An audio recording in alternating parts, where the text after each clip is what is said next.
Assalamu alaikum to all of you. Today we will discuss important topic of class 10th, that is electric power. As you are already aware that ये जो power होता है basically power होता है work done upon time, or we can say that the rate of work done per unit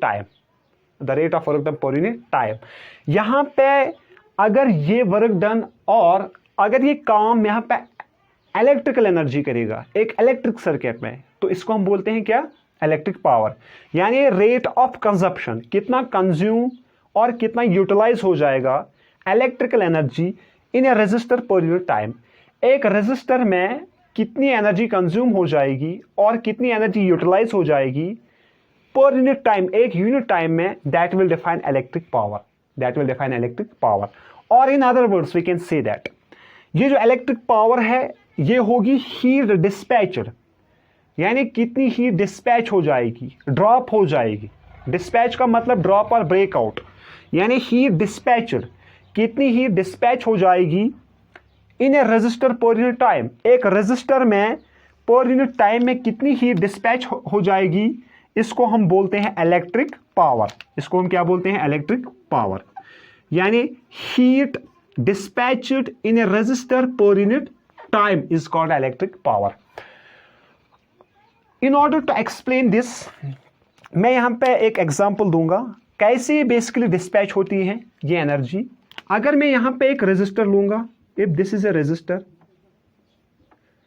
as you are already aware that ये जो register होता है, इस रजिस्टर के पास एक फिक्स्ड वैल्यू ऑफ रेजिस्टेंस होता है। क्या होता है? Fixed value of resistance. You are already aware.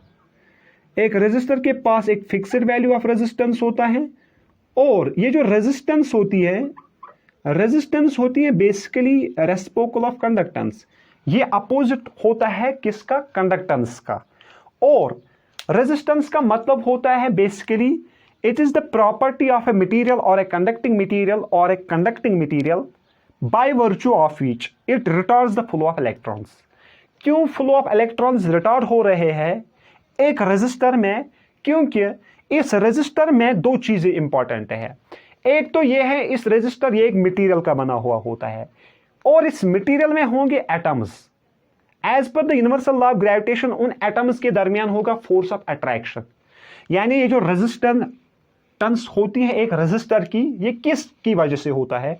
ये दो चीजों से होता है। यानी ये मेनली होता है ड्यू टू अट्रैक्टिव फोर्सेस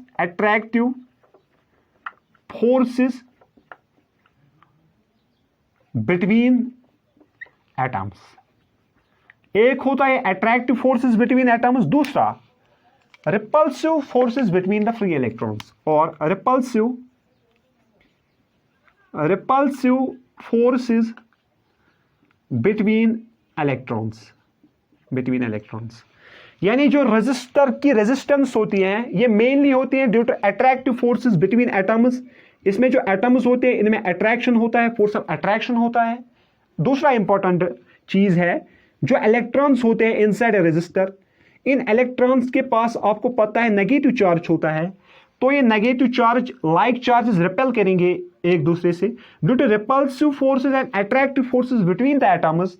ये जो यहां से करंट आई निकलेगी बैटरी से, ये रिटार्ड हो जाएगी। ये जो इलेक्ट्रॉन्स यहां से निकलेंगे in the form of current, इस रेजिस्टर में ये क्या होंगे? रिटार्ड होंगे। ये रेजिस्टर इनको चलने नहीं देगा। क्यों चलने नहीं देगा? Because the attractive forces between the atoms inside a resistor or the repulsive forces between the electrons inside a resistor। उसकी वजह से क्या होगा? उसकी वजह से इस बैटरी को यहां पे वर्क डन करना पड़ेगा। किस पे वर्क डन करना पड़ेगा? इस चार्ज पे चलाने में। यानी इस बैटरी को वर्क डन करना पड़ेगा इन इलेक्ट्रॉन्स को चलाने में इनसाइड ए रेजिस्टर। उसकी वजह से यहां पे क्या होगा? यहां पे होगा हीट प्रोडक्शन। क्या होगा? Heat production as per Ohm's law. यानी ये जो यहां पे एक्सटर्नल सोर्स मैंने इस्तेमाल किया बैटरी, ये इन इलेक्ट्रॉन्स पे वर्क डन करेगी क्योंकि इलेक्ट्रॉन्स रिटार्ड हो गए हैं due to the attractive forces between the atoms and due to the repulsive forces between the electrons. फिर ये वर्क डन करेगी तो ये इलेक्ट्रॉन्स चलना शुरू करेंगे। लेकिन during the motion of this electrons, ये इलेक्ट्रॉन्स क्या करेंगे इनसाइड दिस रेजिस्टर, ये क्या करेंगे, they will take inelastic collisions, ये क्या करेंगे इन इलास्टिक कोलिजन्स, इनके दरमियान होंगे inelastic collisions. Inelastic collisions की वजह से इन इलेक्ट्रॉन्स की एनर्जी ड्रॉप हो जाएगी, क्या हो जाएगी, ड्रॉप। यानी due to the inelastic collisions between the electrons inside a resistor, यहां पे क्या होगी, यहां पे हीट ड्रॉप होगी, यहां पे एनर्जी ड्रॉप होगी, जिसको हम बोलते हैं कंज्यूम। ये कंज्यूम करेगा ये एनर्जी, रेजिस्टर ये एनर्जी कंज्यूम करेगा, और ये बैटरी फोर्सली इन इलेक्ट्रॉन्स को मोशन में लाने की कोशिश करेगा, लेकिन due to the resistance of this resistor ये अपोज करेगा इन इलेक्ट्रॉन्स को, ये चलने नहीं देगा इन इलेक्ट्रॉन्स को, जिसकी वजह से इन इलेक्ट्रॉन्स के दरमियान क्या हो जाएंगे, कोलिजन्स हो जाएंगे, इन इलास्टिक कोलिजन्स। उसकी वजह से due to the inelastic collisions among the electrons inside a resistor, यहां पे ये रेजिस्टर क्या करेगा, हीट ड्रॉप, क्या करेगा, हीट ड्रॉप। दैट्स वाई मैंने पहले ही बताया हीट डिस्पैच्ड इन अ रेजिस्टर पीरियड टाइम। ये हीट डिस्पैच क्यों हो रही है, क्यों ये यूटिलाइज हो रही है, क्यों ये इस्तेमाल हो रही है, क्योंकि ये इलेक्ट्रॉन्स रिटार्ड हो रहे हैं due to the resistor, due to the resistance of a resistor, यानी रेजिस्टेंस की वजह से ये इलेक्ट्रॉन्स रिटार्ड हो रहे हैं। तो फिर इसको काम करना पड़ता है, किसको, बैटरी को। यानी यहां पे बैटरी करेगा वी, क्या करेगा, work done upon charge, B क्या करेगा, वर्क डन अपॉन चार्ज। ये बैटरी इन इलेक्ट्रॉन्स पे वर्क डन करेगा in order to bring them in motion. फिर क्या हो जाएगा, जब कोलिजन्स हो जाएंगे, ये जो इलेक्ट्रॉन्स हैं इनके दरमियान जब कोलिजन्स हो जाएंगे तो हीट ड्रॉप हो जाएगी, यही हीट ड्रॉप होगी वर्क डन, यानी H किसके बराबर होगा, W। यानी heat drop in a resistor should be equal to work done. इसका मतलब है जितना हीट ज्यादा ड्रॉप होगी एक रेजिस्टर में, उतनी वर्क डन की ज्यादा जरूरत पड़ेगी इलेक्ट्रॉन्स को, उतना ज्यादा वर्क डन करना पड़ेगा क्या, इलेक्ट्रॉन्स को चलने में। यानी heat produced in a resistor is equal to work done, is equal to work done. फिर क्या हो जाएगा, देखो, in order to derive the relation of electric power, हम क्या करेंगे, ये जो पावर होता है हमने देखा है रेट ऑफ कंजप्शन, यानी कंज्यूम कितना हो जाएगा और कितना यूटिलाइज हो जाएगा electrical energy in a resistor per unit time. एक यूनिट टाइम में कितना एनर्जी, कितना हीट ड्रॉप हो जाएगा, उसको हम बोलते हैं इलेक्ट्रिक पावर, और we can say that the rate of transfer of heat. फिर क्या हो जाएगा, इलेक्ट्रिक पावर, आपको पता है पावर P से डिनोट होता है, ये होता है वर्क डन अपॉन टाइम। क्या होता है, वर्क डन अपॉन टाइम। कितना वर्क डन करना पड़ा इलेक्ट्रॉन्स को एक यूनिट टाइम में, that will define electric power. Electric power और वर्क डन में एक डायरेक्ट रिलेशन है, टाइम के साथ इसको इनवर्स रिलेशन है। तो यहां पे अगर आप देखोगे ये जो वर्क डन है, वर्क डन खुद किसके बराबर है, अगर आप देखोगे W किसके बराबर है, वो निकलेगा V इंटू क्यू। अगर इस स्मॉल क्यू से हम रिप्रेजेंट करेंगे इलेक्ट्रिक चार्ज, तो W निकलेगा V इंटू क्यू, किसके बराबर निकलेगा, यानी वर्क डन होगी यहां पे potential into charge, potential into charge. तो यहां पे वैल्यू हम सब्स्टिट्यूट कर सकते हैं, ये जो P है, P किसके बराबर निकलेगा, W अपॉन T, लेकिन W का वैल्यू कितना है, V into Q upon T। लेकिन as per current formula I किसके बराबर होता है, I होता है चार्ज अपॉन टाइम। क्या होता है, कितना चार्ज पास हुआ एक यूनिट टाइम में, दैट विल डिफाइन करंट। तो यहां से हम सब्स्टिट्यूट करेंगे क्यू का वैल्यू निकलेगा I इंटू टी, वो निकलेगा I into T equal to Q. तो यहां पे हम क्यू का वैल्यू सब्स्टिट्यूट कर सकते हैं इस इक्वेशन में, you can see here that. तो पावर निकलेगा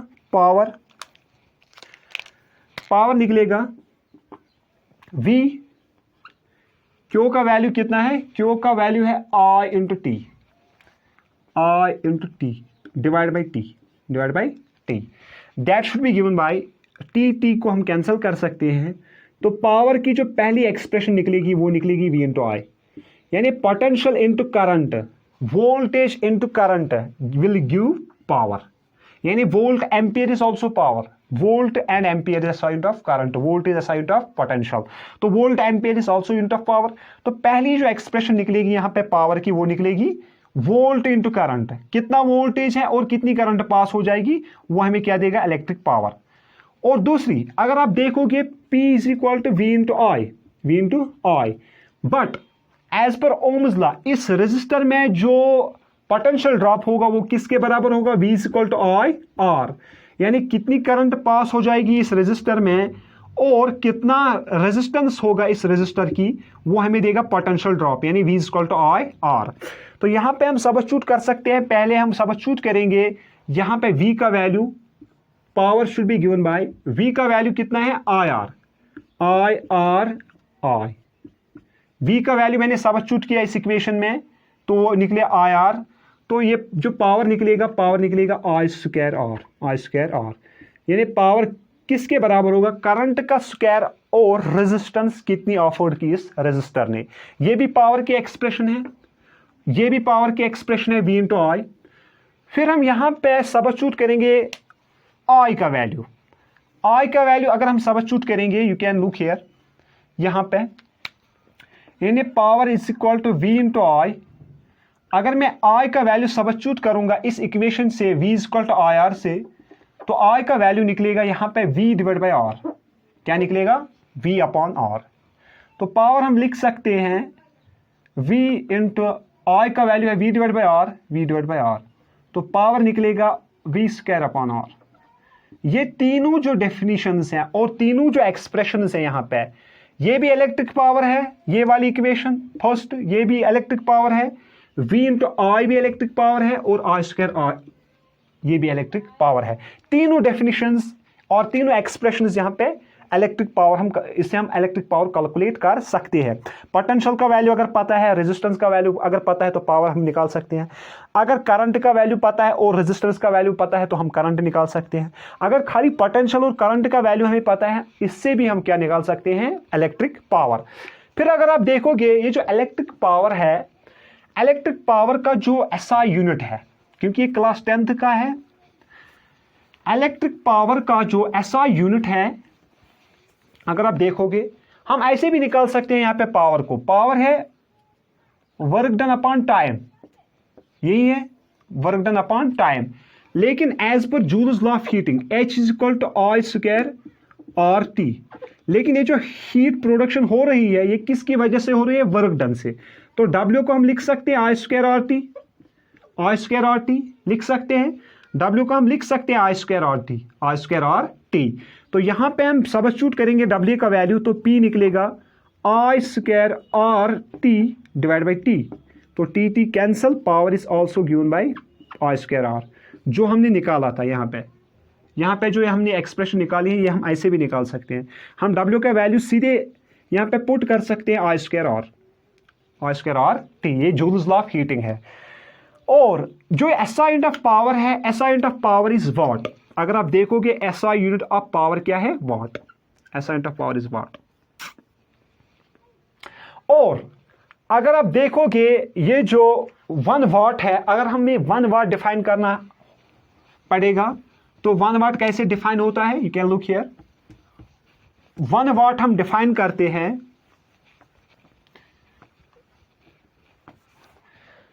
1 वाट डिफाइन होता है, 1 वाट ये डिफाइन होता है when the 1 ampere of current is flowing at a potential difference of 1 volt.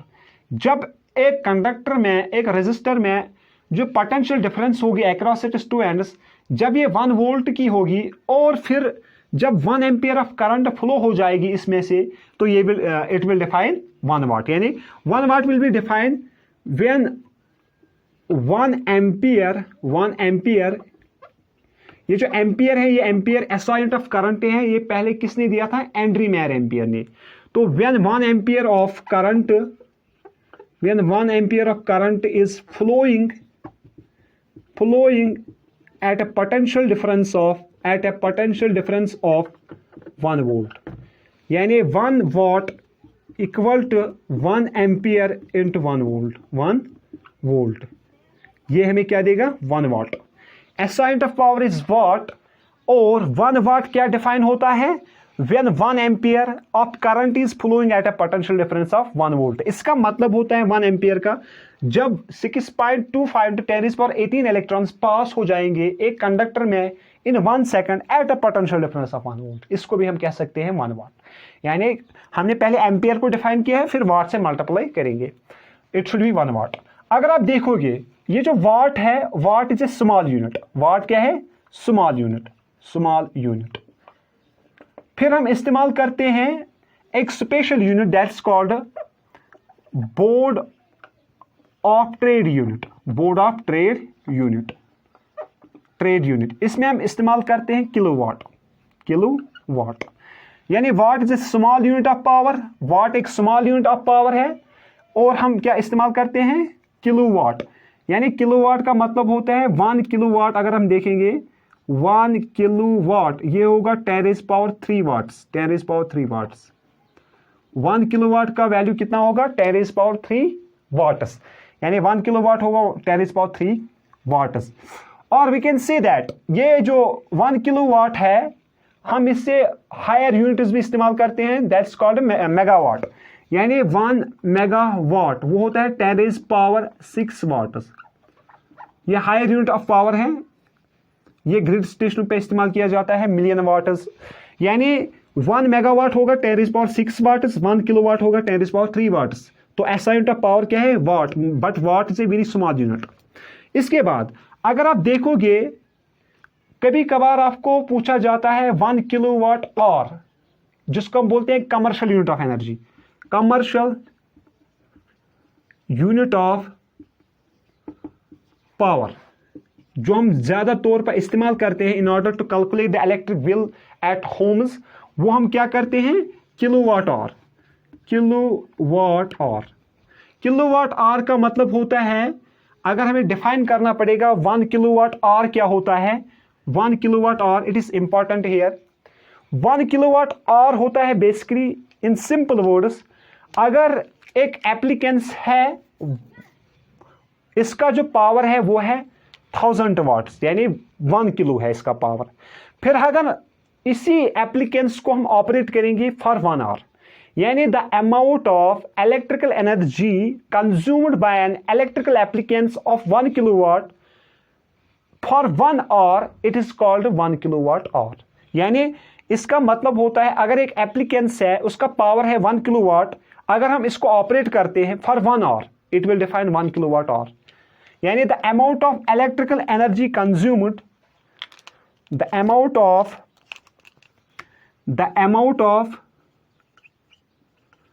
electrical energy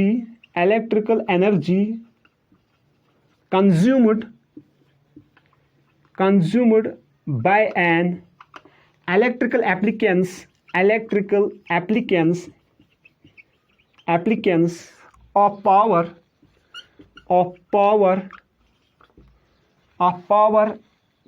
1 kilowatt in a time interval of 1 hour और 1 hour। जब कोई इलेक्ट्रिकल एप्लीकेंस जिसका पावर होगा 1 किलोवाट, अगर हम इसको ऑपरेट करते हैं, चलाते हैं for 1 hour, it will define 1 kilowatt hour. इसका हम वैल्यू भी लिख सकते हैं, यहां पे इसका वैल्यू ऐसे हम लिख सकते हैं, इसका वैल्यू यानी 1 किलोवाट आवर को हम लिख सकते हैं 1 इंटू किलो का वैल्यू होगा 10⁻³ और का होगा 3600 सेकेंड्स, तो ये बन जाएगा 3.6 इंटू 10⁻6 जूल्स। इतना वैल्यू होगा 1 किलोवाट आवर का, यानी 3.6 इंटू 10⁻6 जूल्स एनर्जी होती है क्या, 1 किलोवाट आवर। इसको हम बोलते हैं कमर्शियल यूनिट। ये हम इस्तेमाल करते हैं in order to calculate the electric bills.